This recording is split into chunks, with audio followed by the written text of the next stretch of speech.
Hello guys, good day. Welcome again to our channel and welcome again for another lecture in the subject matter personal identification techniques. For today's lecture, we're going to be talking about the significance of personal identification in criminal investigation. So we have here two topics that we will be discussing, such as number one, we need to define first what is personal identification, and of course, we're going to define also what is criminal investigation.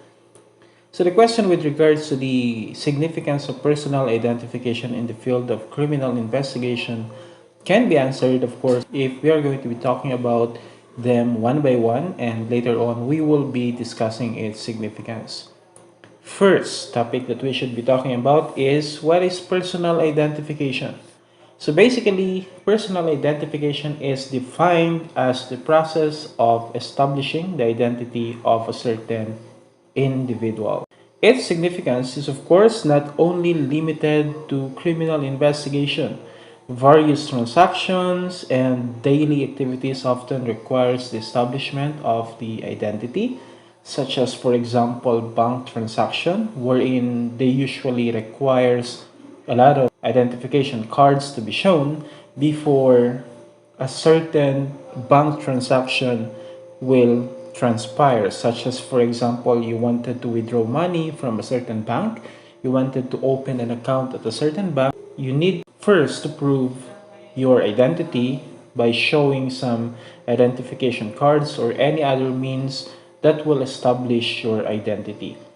Others, such as for example entering into contracts, usually requires also the establishment of the identity of the person who will be entering into a certain contract. And we have also the cases wherein, for example, marriage. Before you can contract a marriage, you need to prove or establish the identity of both parties before the process of marriage will prosper. So there are a lot of other activities that we are usually encountering that requires the establishment of identity, and not only limited to those things that I mentioned. We have also in cases wherein we need to access some services, whether that services is being provided by private organization or even by the government. Before we can be able to access any of the service being given to the community, we need again to establish our identity.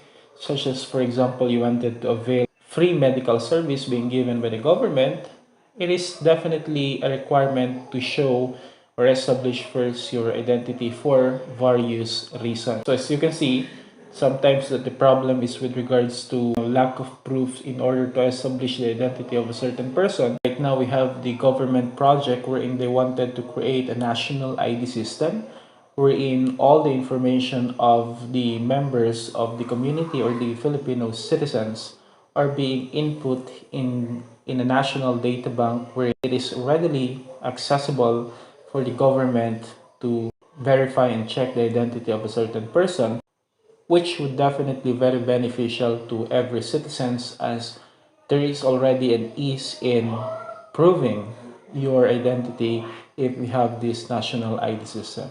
So those things are actually not related to criminal investigation.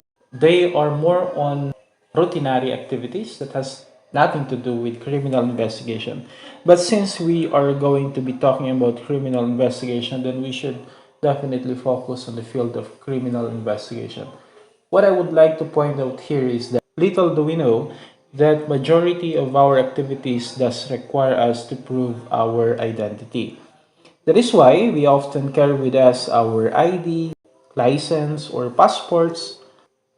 And of course, other activities sometimes requires complex identity establishment methods, such as, for example, the use of personal password. Some other establishment requires iris scan, fingerprint scanner, which are usually required for stricter security reasons. So all of this proves the significance of personal identification to our daily life. This is more on daily activities, so it has nothing to do with criminal investigation yet. So I would like to divert our attention to the significance of personal identification to the field of criminal investigation. But before we proceed to that, we should define first what is criminal investigation. So we have here two definitions that I was able to secure. One definition talks about the general definition of criminal investigation. This is defined by Dr. Suzanne Bell in her book Dictionary of Forensic Science. She defined that criminal investigation refers to the process of investigation of a criminal act carried out by law enforcement agencies, forensic scientists, courts, and allied personnel. So as you can see, the process of investigation is usually focused on criminal acts. So if a certain crime is being committed, there is a need for us to identify and understand the act that was committed. And of course, if there is a criminal act committed, there is a necessity, especially for the law enforcement agencies, to provide justice to the victim of the crime, which is also the focus of criminal investigation. Understanding the circumstances why a certain act was committed, why a certain criminal act was committed, and how did the crime transpire also will give us the truth behind the crime. So if we know the truth behind the crime, then we can be able to provide justice to the person whom the justice is due for. So that's how they define criminal investigation in a broader perspective. Now, what I wanted to focus at is the definition provided and currently being used in our country, as this was the definition provided to us by the Philippine National Police. This is specifically derived from the Criminal Investigation Manual of the PNP in year 2011. So the PNP defined criminal investigation as the collection of facts in order to accomplish the threefold aim. Number one, to identify the guilty party. Number two, to locate the guilty party. And number three, to provide evidence of his guilt or of the guilt of the guilty party. When we talk about the guilty party, definitely we're talking about the suspect or the person who committed the crime. As you can see, criminal investigation has three goals, and those goals are interconnected with each other. Now, I would like you to focus on the first goal. Let us first understand what is the first goal of the criminal investigation. Number one goal of criminal investigation is to identify the guilty party.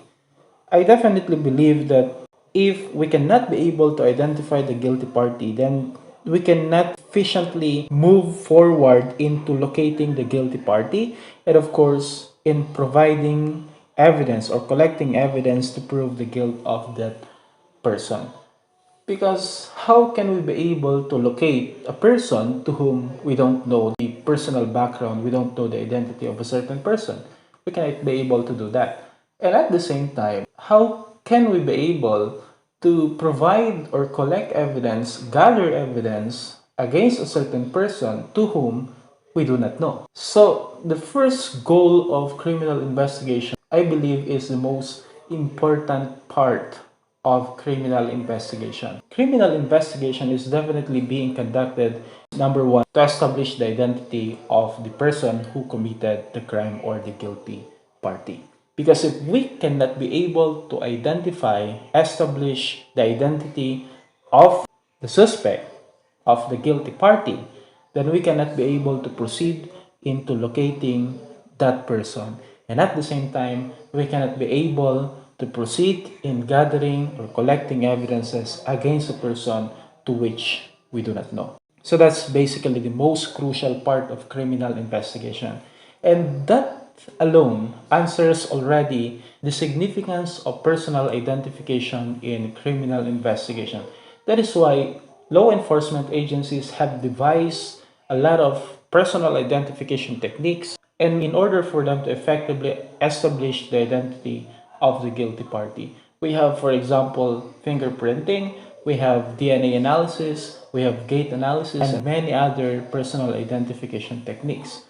Because they believe that establishing the identity of the guilty party is one of the most important things that criminal investigator should focus at. If we cannot be able to establish the identity of the suspect of the guilty party, then the other goals of criminal investigation cannot be efficiently be achieved. So before we end our discussion, I would like to read the quotation provided by John Edgar Hoover, one of the well-known director of the Federal Bureau of Investigation. He mentioned that an infallible means of human identification is not only essential to effective law enforcement, but also to the achievement of justice, which is definitely true. One of the major reasons why we conduct criminal investigation is to deliver justice to whom it may be due. And we cannot be able to deliver justice efficiently if we fail in identifying the suspect or the guilty party. Okay?